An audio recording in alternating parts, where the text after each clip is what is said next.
একদিন সুরুচি সুন্দরী রাজার কাছে কহিলেন, নিবেদন করি, সুনতি যদি থাকে গৃহের মধ্যে বিদ্যমান, যথা খুশি তথা আমি করিব বয়ান। মহারাজ, ওই সুনতি যদি এই রাজপ্রাসাদের মধ্যে থাকে, তাহলে আমি এখান থেকে আমি চলে যাব, আপনার কি আর থাকবো না। দেখুন মা, যখনই মানুষের বাসনা থাকে তখন ভোগ বাড়ে। গীতায় লেখা আছে, এই বিষয়ের চিন্তা করতে করতে মানুষের যদি কোনো রকম ব্যাঘাত ঘটে, তাহলে মানুষ কি হয়? ক্রোধ জন্মায়, মানে রাগ হয়। সেই ক্রোধ হতে স্মৃতি ভ্রম হয়ে যায়। তখন কি হয়? হিতাহিত জ্ঞান থাকে না, ভালো মন্দ হারিয়ে যায়। ভালোটা খারাপ বুঝে, খারাপটা ভালো বুঝে, স্বার্থে যখন ব্যাঘাত ঘটে। তাই আজকে সুরুচি তিনি রাজার কাছে প্রার্থনা করলেন, মহারাজ, সুরুচি তিনি ইন্দ্রিয় তৃপ্তি করেন, তিনি সর্বদা নিজের চিন্তা করেন, অন্য কারো চিন্তা করেন না। সুনীতি তিনি সাধুর উপদেশ পালন করেন, শাস্ত্রের নীতি অনুসারে চলেন, তিনি হলো সুনীতি। তাই আজকে সুরুচি তিনি বললেন, মহারাজ, এই সুনীতি যদি আপনার এই রাজপ্রাসাদের মধ্যে থাকে, তাহলে কিন্তু আমি অন্যত্র গমন করব। যথায় চক্ষু যাইবে তথায় যাইব, আপনার গৃহেতে আমি আর না রইব। আমি আপনার গৃহে থাকবো না, আপনার গৃহ ছেড়ে আমি এখন চলে যাব, যেখানে এই চোখ দুটো যায় সেদিকে আমি যাব। এই মতো অবস্থায় রাজা আমাকে চিন্তায় ঘুরে গেল। এখন রাজা উদ্যানবাদ, তিনি ছোট রানীর প্রতি, সুরুচির প্রতি মোহ আছে। আজকে সুরুচি বললেন, মহারাজ, আপনি চিন্তা করছেন, আপনার কথা আমি সদা করি আপনার কথা সদা করি আমি রক্ষণ। এক্ষুনি সুনীতিরে আপনি অন্য স্থানে করেন স্থাপন। আপনি যদি এক্ষুনি সুনীতিকে যদি বনবাসে না দেন, তাহলে কিন্তু এই গৃহে আমি থাকবো না, এখনই বেরিয়ে যাব। উত্থানবাদ তখন বলছে, দেখো, তুমি বলেছ সুনীতিকে বনবাসে দিতে, কিন্তু বনবাসে দিতে গেলে বনবাসে যেখানে আমি দেব সেই স্থানটা তো নির্ধারণ করতে হবে না। রাজা মোহে পড়ি আজকে আদেশ করলেন, অনুচরদেরকে এই শোনা, ওই নগরের মধ্যে আছে এক উপবন, এই রাজ্যের মধ্যে একটা উপবন আছে, এই রাজ্যের মধ্যে আছে এক উপবন, পত্রের কুঠির তুমি করো স্থাপন। শোনো, পত্রের কুঠির সেখানে স্থাপন করে একটা কথা মতো সেই পত্রের কুঠির স্থাপন করলো। স্থাপন করার পর এই সুনীতিকে আদেশ করলেন, যাও সুনীতিকে বনবাসে দিয়ে আসো। সুনীতি যখন এই বনবাসের কথা শুনলেন, রাজার প্রতি কোনো বিরক্ত আসলো না। সুনীতি চিন্তা করলো, কপালের লিখন, যাহা কর্মে আছে সেটাই ঘটবে। যারা ভগবানের ভক্ত, গীতায় বলেন, অধিষ্ঠানাং সর্বভূতানাং মিত্র করুণে এবচ। আরো বলেছে, মান অপমান শীতোষ্ণ দুঃখ সমসঙ্গ বিভূতি, সমশত্রু সমিত্র স তথা মান অপমান শীতোষ্ণ দুঃখ সমসঙ্গ বিভূতি। যিনি বন্ধুকে ভালোবাসে আবার শত্রুকে অতটাই ভালোবাসেন, তাকে আজকে ফুলের মালা দিল, কালকে আবার জুতার মালা দিল। ফুলের মালা দিল আনন্দ হবে না, আর জুতার মালা দিল দুঃখ হবে না। ভগবান বলেন তিনি আমার প্রিয়, তিনি আমার ভক্ত। আজকে শুনেছি কথা মতো সুনীতিকে বনবাসের যখন আদেশ করলেন মহারাজ, সুনীতি মাত্র বিন্দু মাত্র দুঃখ নাই। সুনীতি তখন বললেন,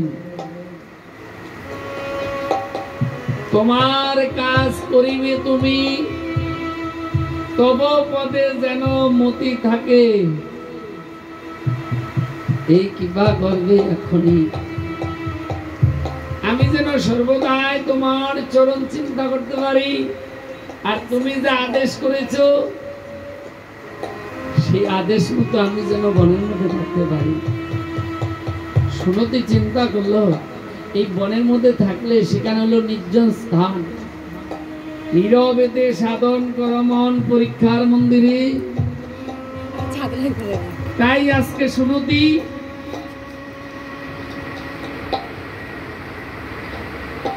সুনীতি তিনি চিন্তা করলেন যে আমি বনে যাব, আমি বনে গিয়ে আমি ভগবানের নাম করতে পারব। আমার নিশ্চিন্ত, আমার কোনো দায়িত্ব নেই।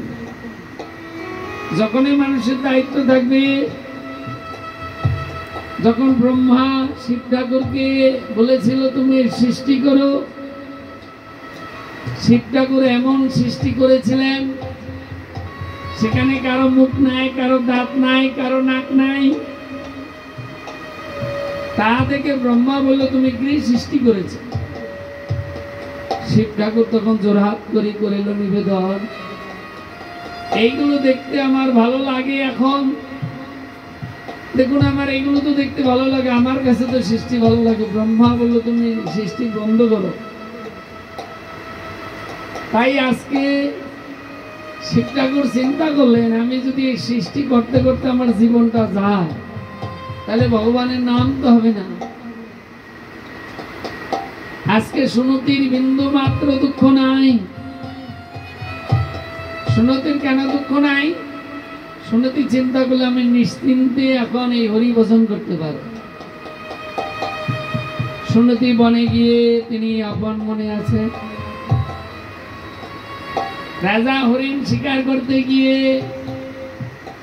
একদিন ভুল পথে চলে গিয়ে একটা আলোকে দেখে সুনীতির কুটিরে চলে গেলেন। সেইখানে গিয়ে রাজার তখন জ্ঞান এলো। সে কি? রাজার চেতনা এলো, সুনীতির দুঃখ দেখে হৃদয় ভেতরে আমার মতো স্তৈন্য নাই এই সংসারে।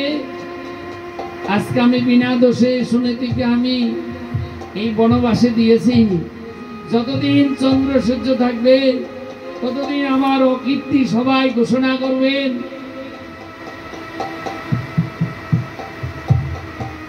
আজকে রাজা তার আজকে সেই চেতনায় বললেন, বিনা দোষে সুনীতিরে দিলাম বনবাস, এই সংসারে আমার হইবে অপযশ প্রকাশ। বিনা দোষে আমি এই সুনীতিকে আজকে বনবাসে দিলাম। চেতনা জাগলো, অনুশোচনা মনের মধ্যে রাজার আসলেন। রাজা কি করলেন? তিনি সুনীতির আজকে কুঠিরে যখন প্রবেশ করলেন, সুনীতি তখন মহারাজকে দেখি বললেন, মহারাজ কৃপা করে আপনি কুটিরে করিলেন পদার্পণ, গৃহের মধ্যে কিছু নাই, কি দেব বসিতে আসন? আজকে বসার আসন তো নাই, এই গৃহের মধ্যে কোথায় কি আসন দেবো? আসনও তো নেই, বসবার জায়গাও নাই, আর বসার জন্য আসন সেই আসনও নেই। অনেক ভাগ্যের ফলে আমি পেয়েছি আপনার দর্শন। গৃহে তো কিছু নাই, কি করিতে দিব এখন, করিতে ভোজন এখন তো কিছু নেই। আপনাকে যে আমি ভোজন করবার জন্য আপনাকে যে কিছু কিছু সেবা করাবো, সেটা তো আমার ভাগ্যে নেই। সেই রাত্রে সেখানে ছিলেন। সকালবেলা থেকে এই সুনীতির কাছ থেকে বিদায় নিয়ে রাজা গৃহে ফিরলেন। এদিকে মা কিছুদিন পর সুনীতি গর্ভ হলো, তারপরে সুরুচির গর্ভে হলো। দুইজনের এই পুত্র হলো। সুনীতির পুত্র আগে এলো, নাম রাখিল ধ্রুব। সুরুচির পুত্র পরে এলো, নাম রাখিল উত্তম। আস্তে আস্তে দুইজন বড় হচ্ছে। এখন এই রাজার যে দুই পুত্র, রাজা কিন্তু জানে। এখন সুনীতির যে পুত্র ধ্রুব, তিনি বনের মধ্যে গিয়েছিলেন খেলতে। খেলার সাথী যারা আছে তারা একজন অন্যজনকে বললেন, দেখো এই যে সুনীতির না, এই যে পুত্র এর ধ্রুব না, এই ধ্রুবর তো কোনোদিন পিতাকে আমরা দেখিনি। এই ধ্রুবর পিতাকে এখন তারা বলা বলি করছে, ধ্রুবর তো পিতা নেই। এই কথা শুনে তখন মাতার কাছে গিয়ে ধ্রুব বললেন, মাতার চরণে করিল নিবেদন, আমার পিতা কোথায় আছে বলো। হয় এখন আমার পিতা কোথায়? বলে কেন, পিতা দিয়ে কি করবি? বলে আমার খেলার সাথী যারা আছে তারা বলা বলি করছে যে আমার নাকি পিতা নাই, আমার পরনে বস্ত্র নেই, এই জন্যই আমার পিতা নেই। তখন বলছে তোর পিতা আছে। আমার পিতা কে? আমাদের রাজ্যের রাজা উত্থানপাদ। ছোট্ট একটা কাপড় পরিয়ে দিলেন। ধ্রুব ছুটতে ছুটতে এসে বললেন, আমার কিন্তু পিতা আছে। তোর পিতাকে? আমাদের রাজ্যের জমিদার, আমাদের রাজ্যের রাজা উত্থানপাদ। সবাই বলছে চল তোর পিতার কাছে যাই। তখন এই বালকগণ সবাই চলল উত্থানপাদের রাজার কাছে। রাজার জয় হোক, উত্থানপাদের জয় হোক, মহারাজের জয় হোক, এই চিৎকার করতে করতে যাচ্ছেন। এই মতো অবস্থা। এখন সুরুচি শুনলেন, সে কি, কে আসছে, কারা এরা? বালকের কণ্ঠ পাওয়া যাচ্ছে। সুরুচি বাইরে এলেন, দেখছেন কি সবাই রাজার জয় দিতে দিতে আসছে। এই মতো অবস্থা। সুরুচি রাজাকে প্রশ্ন করলেন, মহারাজ এই যে বালক আসছে এরা কারা? বলে যে সামনে যে আসছেন ইনি আমার বড় পুত্র। তোমার বড় পুত্র কি করে এলো? বলে সুনীতির ছেলে। বিবরণ বললেন। তখন সুরুচি বলল, এই ছেলে, এই পিতার সিংহাসনে উঠতে হলে বনে গিয়ে শ্রীহরি তপস্যা করবি। আর শ্রীহরি তপস্যা করে হরিকে সন্তুষ্ট করবি। হরি তোর সামনে আসবে। আর হরি সামনে আসলে, হরি যার সামনে আসবে, যার কাছে আসবে, তাকে হরি কিছু দিয়ে যায়। যখন তোকে বলবে বর চাও, পিতার সিংহাসন উঠতে পারি, এই আমার নিবেদন, হরি তোমাকে বর দিবে। আর সেই বর পেয়ে তুমি আমার গর্ভে জন্ম নিয়ে তবে পিতার সিংহাসন উঠতে পারবে, পিতার কোলে উঠতে পারবে। ধ্রুব আজকে মনের দুঃখে তিনি আজকে সুরুচির কথা মতো তার হৃদয় কেঁদে উঠল। চলে এলেন সুনীতির কাছে, এসে বলল, মা গো আজকে বিমাতা তিনি আমাকে বললেন বনে গিয়েছি হরি তপস্যা করে হরিকে লাভ করতে। যখনই হরিকে আমি লাভ করব, হরির কাছে আমি বর চেয়ে নিব, বিমাতার গর্ভে জন্ম নিয়ে আমি পিতার সিংহাসনে যেন উঠতে পারি। সুনীতি তখন বললেন, শোন, আমি তো ভগবানকে দেখাইতে পারি নাই, ভগবানকে দেখাইছে কে? ওই সুরুচি। সুরুচি হলো তোর প্রথম গুরু। এই সংসারে যেই গুরুদেব ভগবানকে পাইয়ে দিতে না পারে তার গুরু হওয়া উচিত নয়। যেই পিতামাতা ভগবানকে পাইয়ে দিতে না পারে তার পিতামাতা হওয়া উচিত নয়। যেই বন্ধু বান্ধব ভগবানকে পাইয়ে দিতে না পারে তার বন্ধু হওয়া উচিত নয়। আমি তো তোকে ভগবান দেখাতে পারি নাই, আজকে ভগবান দেখাইছে কে? তোর বিমাতা। ওই বিমাতার চরণ স্মরণ করে তুই শ্রী হরিকে ডাক, বিমাতার কৃপায় তুই হরিকে পাবি। আজকে ধ্রুব তিনি কি করলেন? মাকে বললেন, মা তাহলে আমি বনে যাব বলে নিশ্চয়ই। ধ্রুব মাকে প্রণাম করে যখন বনে চললেন, এই মত অবস্থায় মা তখন ডাক দিলেন, শোন ধ্রুব। ধ্রুব আসলেন, জোরহাত করে মায়ের কাছে দাঁড়ালেন, শোন, যতদিন পর্যন্ত শ্রীহরিকে দর্শন না পাবি, তোর এই মুখ নিয়ে তুই আমার সামনে আসবি না ধ্রুব। ধ্রুব মাকে প্রণাম করে চলে গেলেন বনে। কোথায়? মা বৃন্দাবন। বৃন্দাবনে গিয়ে আজকে শ্যামকুণ্ড রাধাকুণ্ড দর্শন করে আস্তে আস্তে মধুবনের তপবনের পাশ দিয়ে গেলেন। দেখলেন সেখানে নারদ ঋষি। সেখানে নারদ ঋষিকে দর্শন করলেন। নারদ ঋষিকে দর্শন করে ধ্রুব চলে গেলেন মধুবনে। মধুবনে গিয়ে সেখানে প্রথমে ফল খেয়ে ধ্রুব শ্রীহরিকে ডাকতে শুরু করলেন। হরির সাধনা করছেন। আজকে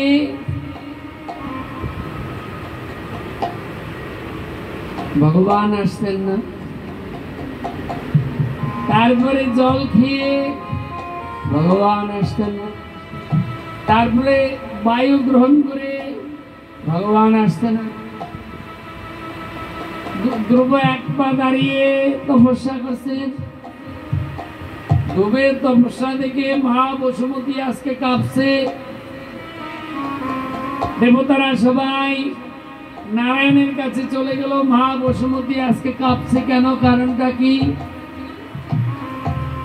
দেবতারা করিল নিবেদন, হে নারায়ণ, একবার তুমি দাও দর্শন।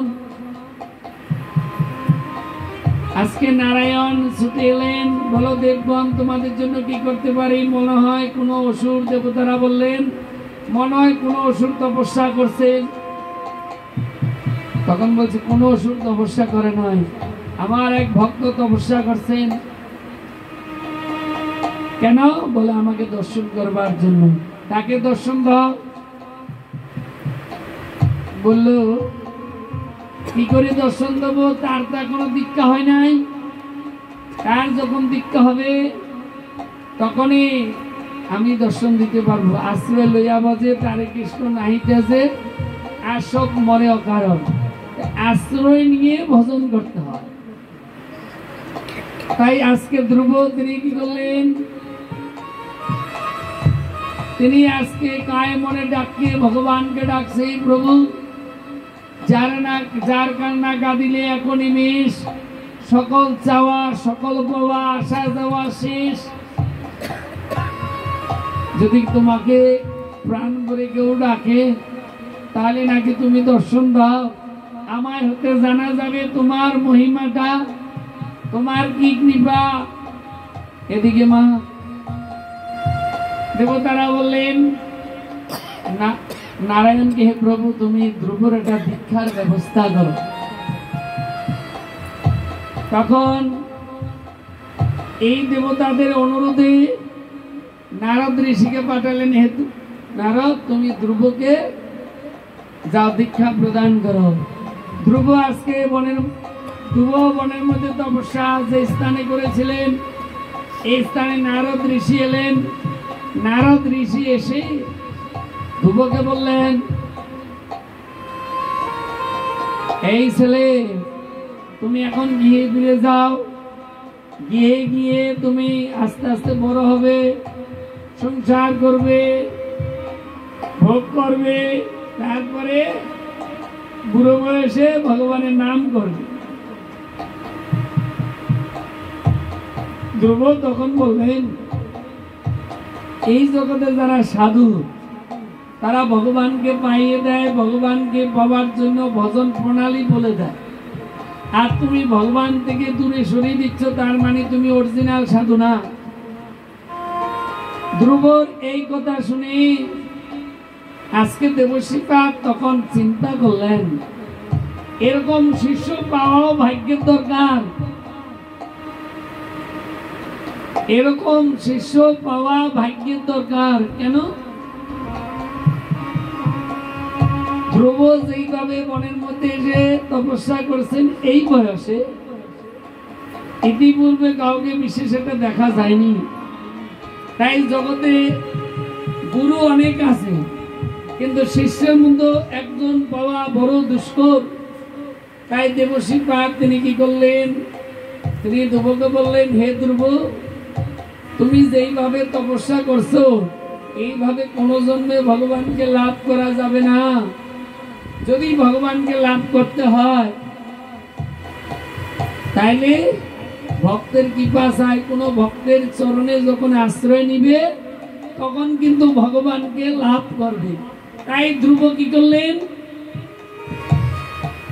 আজকে দেবশ্রীপাদের কাছে প্রার্থনা করলেন, বলুন আমি কেমন ভাবে কিভাবে আমি পাবো? বলে শোনো, কোন সাধুর চরণ যখন আশ্রয় নিবে, সাধু তোমাকে কৃপা করবে, সাধু তোমাকে মন্ত্র প্রদান করবে, সেই মন্ত্র যখন জপ করবে তখন ভগবান তোমার সামনে এসে দাঁড়াবে। গুরু মন্ত্র সাধ করইবার ব্রজেতে হইবে বাস, গুরু মন্ত্র সাধ করইবার ব্রজেতে হইবে বাস, তম গুণ যাবে শতগুণ পাবে, তম গুণ যাবে শতগুণ পাবে, হইবে কৃষ্ণের দাস। হে ধ্রুব, গুরু মন্ত্র যখনই তোমার কর্ণে প্রবেশ হবে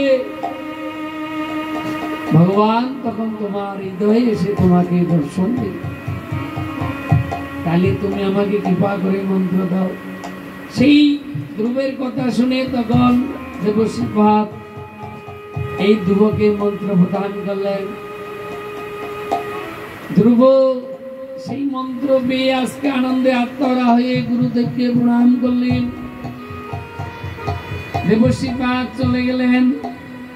ধ্রুব আবার ডাকছে, হে গুরুদেব কি হলো, বনের মধ্যে তোমার ভয় লাগে? বলে না, আপনি যে মন্ত্র আমাকে দিয়েছেন কৃপা করে, সেই ভগবান কেমন, তিনি আসলে আমি কি চিনতে পারবো? বলে শোনো, তার হাতে দেখবে শঙ্খ চক্র গদা পদ্ম, তিনি শ্যামবন।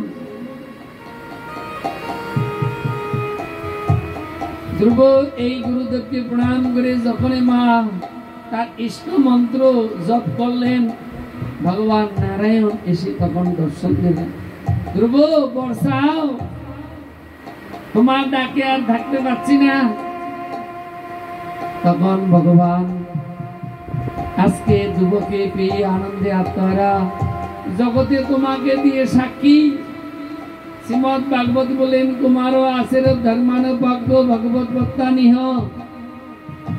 বাল্যকাল থেকে শ্রীহরির সাধনা করতে হয়, আর সেটা তুমি করে জগতের মধ্যে দেখাই দিলে প্রথম। তাই আজকে ধ্রুব নারায়ণকে বললেন, হে প্রভু, আমার ঘরের কোনো কিছু দরকার নাই, তোমাকে যে পায় সেই জগতে সব কিছু ভুলে যায় প্রভু।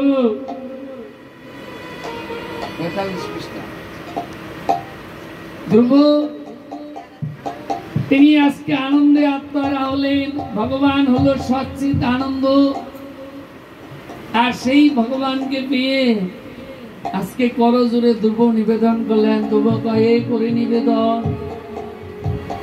কিছু নাহি চাই, চাই শুধু তোমার কমল চরণ। হে প্রভু, আমি কিছু চাই না, আমি যেন তোমার কমল চরণ সর্বদাই চিন্তা করতে পারি। সুখে দুঃখে তোমায় ডাকি, তুমি আমার প্রাণের প্রাণ, কোনো কিছু চাই না, পরম দয়াল ভগবান, কোনো কিছু চাই না।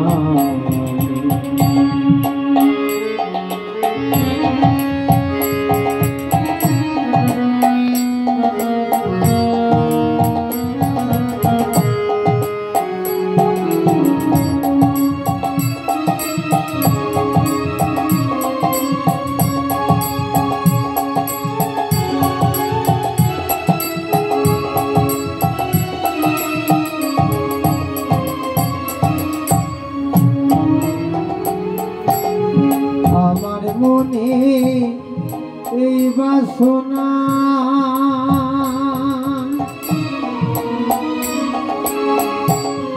সাধু সঙ্গ ছাড়া কিছু চাই না।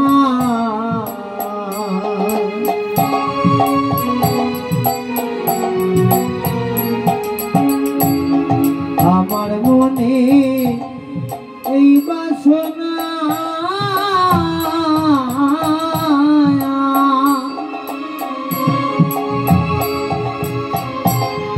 সাধু সঙ্গ ছাড়া কিছু চাই না। আজকে ভগবান ধ্রুবকে বললেন, হে ধ্রুব, তুমি বনে এসেছো কেন? পিতা সিংহাসন পাওয়ার আশা, বিমাতার গর্ভে জন্ম নেওয়ার আশা, আর তুমি বলছো এখন আমি কিছু চাই না, এটা বললে তো হবে না। বলল, প্রভু, কাজ ভাঙ্গা খুঁজতে এসে আমি কাঞ্চন পেয়ে গেলাম, আমার আর কোনো কিছু দরকার নাই। তাই ধ্রুব বললেন, আমার মনে এই বাসনা,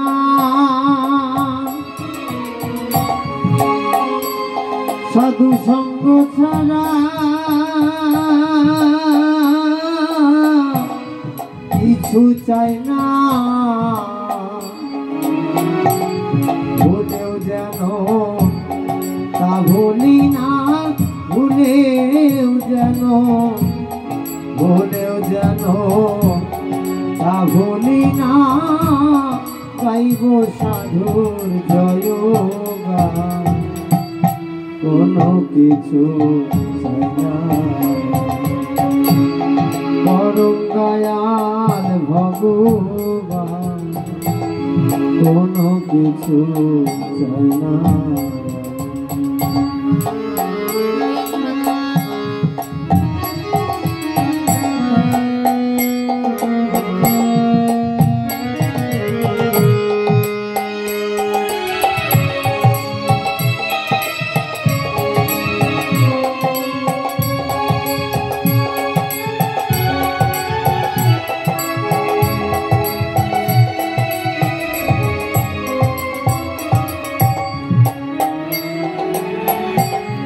ভাগবতে এই বলে,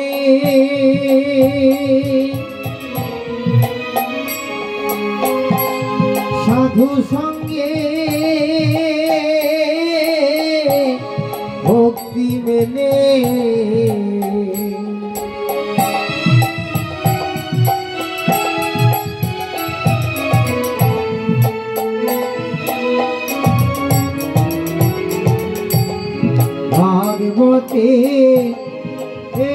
বলে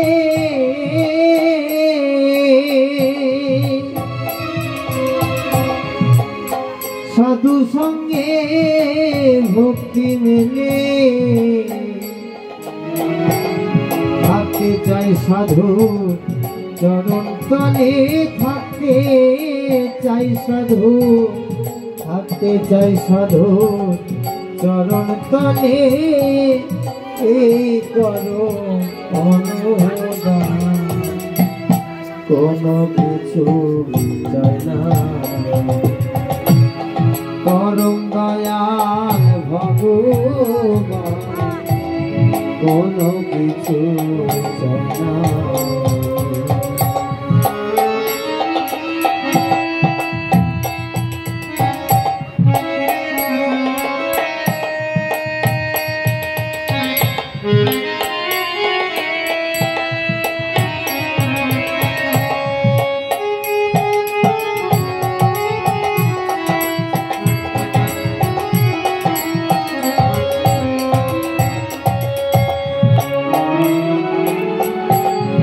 গুরু প্রাণ গোপাল বলে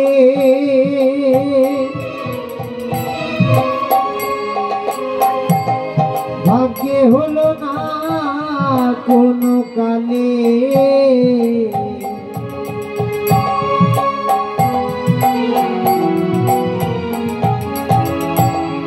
গুরু প্রাণ গোপাল বলে